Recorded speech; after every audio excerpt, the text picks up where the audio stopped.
Naday batang hindool, ug namasko, nabalibaran yun na ako siya. Kay wala man yun ko ikahatag na sinsilyo. Nakalimot po ko paghatag sa among gikaong lansunis. Hindi diretso ra mong siya sa paglakaw.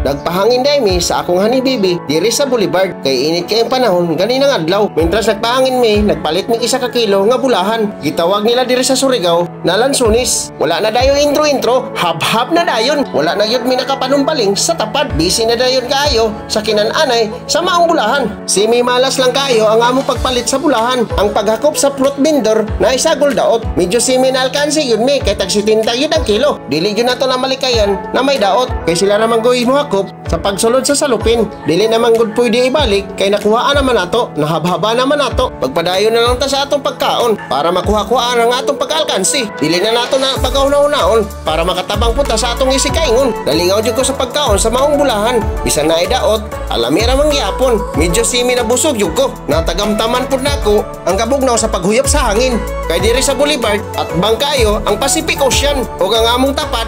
Napansin ako, grabe yun ka busy sa iyang cellphone. Nahalata po na ako sa akong kagulingon, medyo simi maritis po na ko. Dilig yun tamang himantay sa uban, atong bantayan ang atong kagulingon. Hingtindog yun siya, o hinglakaw, kay nakamalay sa atong kitabi-tabi. O dili na nato nahisgutan, banat-banatan yun nato nighabag para makauli na dayon ta. Simi gitugnaw na yun ko pag-ayo, kay wala yun ko nakadalagkot. Naday batang hindool, ug namasko, nabalibaran yun na ako siya. Kay wala man yun ko ikahatag na sinsilyo. Nakalimot po ko paghatag sa among gikaong lansunis. Hindi diretso ra mong siya sa paglakaw sa pagbalibad nako. Sa sunod na lang next time. Gikan diri sa akong nahimutangan, makita ninyo ang mga kananan diri sa boulevard. Grabe jud kahayag, daghan kayong suga. Kung magpatungod ka diha, makita gyud nimo agtang nagasinaw. Tungod sa shampoo nga sige nimo gamit og kaligo. Kay kanang imong agtang dangas na kaayo. Busa kung nay daghang suga, adik jud ka magpabantang para di makita ang imong agtang. Nakahigda jud ko ahat sa among nahimutangan kay tungod sa kalami, sa kabugnaw sa hangin ug sa kabusog sa akong tiyan. Murag simi, lami na gyud kay katulog. Sa paglantaw na ako sa akong cellphone, alas 10 naman di ay. Panahon na para mauli. Og hingbangon ko sa akong gihigdaan. Og nagsuroy-suroy ko diri og nagmikos-mikos sa akong gibati. Ingon ako nga ni Bibi, unya pa ko numi alas 11 manguli. Kay magsuroy-suroy pa daw ko numi diri sa boulevard para makita niya ang kanindot sa maong palibot. Dili gyud pwede kung dili nato makuha nga atong hulagway diri sa kamera. Kay importante yun na para makita gud nila sa mga viewers nga unsa ta kagwapo. Bantog ra di ang kusog ang hangin diri sa boulevard kay patakata ra kagyawit sa imong baba.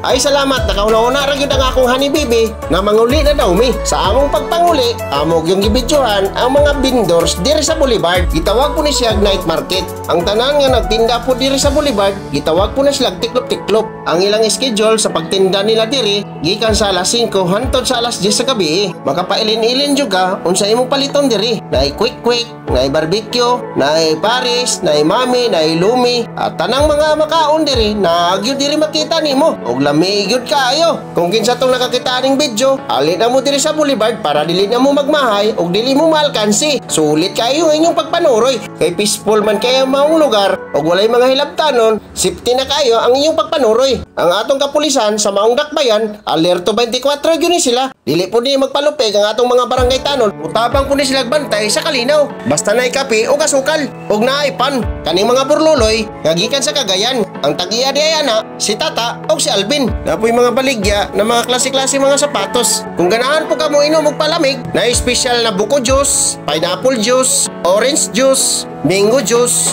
melon juice, grapes juice, o guban pa. Kung ganahan po ka mo palit og ringkot, na klase-klaseng ringkot diri kay tingulan na po diri sa among lugar. Medyo semi traffic yun ang mga motorista. Kaya nagminor-minor na sila pagpadagan kay mulantaw sa mga tinda. Sa akong paglantaw sa mga tinda, ako ra po'y naibog. Kaya ako wala makoy kapalit. May pagani ang kwarta, napay tao. Ang tao, wagi kwarta.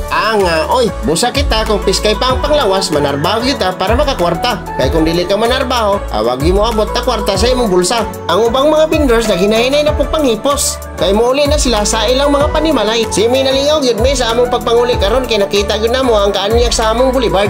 Sa among pagpanguli, nagsabot mi sa akong honey baby nga diri mi mangagi sa may City Hall at Mang Sanonita para pud makita pud sa akong mga viewers na unsa kaanyag ang among City Hall. Hapit na gyud ni abot kay hilabay na kita sa gasoline station sa tungod sa atong mga kaigsuonang Muslim nga nagtinda diri aning lugara. Gamay na lang jud ang lubag sa atong gasolinador para makaabot na ta sa Mao City Hall. Bantog dugay ta moabot kay tungod sa semi-traffic gid kayo aning lugara. Sa kadugayan natong yawit-yawit, naabot ra gyud ta sa tubangan sa Lunita. Og daghan kayong mga series lights ang makita nato. Simi makalingaw gyud ang Christmas nato karon kay gwapo gyud kayo ang atong mga palibot. Tungod sa atong paningkamot sa atong congressman o sa atong gobernador o sa atong mayor. Naghinam-hinam na jud ko pag-ayo nga makaabot ako sa atong City Hall kay tungod sa semi-traffic dili jud ko makaabot dayon. Ang akong cameraman di ay ang akong honey baby kay gihawoy na jud ang iyang kamot sa pagbitbit sa cellphone sa pagbidyo. Kung dili ka magantos og bitbit di cellphone, wa tay mahimong content, wa tay i-upload sa matag adlaw. Kailangan magantos jud ta para masantos. Kailangan magtiyaga para may nilagang itlog ba? Kita na dyan na to ang aerial view sa atong City Hall. Kung makalabay ka ning dapita, masimi gwapo gyud ka tungod sa mga Christmas lights o mga Christmas decor nga gibutang diri sa Maong City Hall. Sige na magagisgot og gwapo. Atupagan na imong pagmaniho diha para dili ka madisgrasya. Pag hinahina kita para dito makasabaan. Kay nakasabaan naman ta ni social media.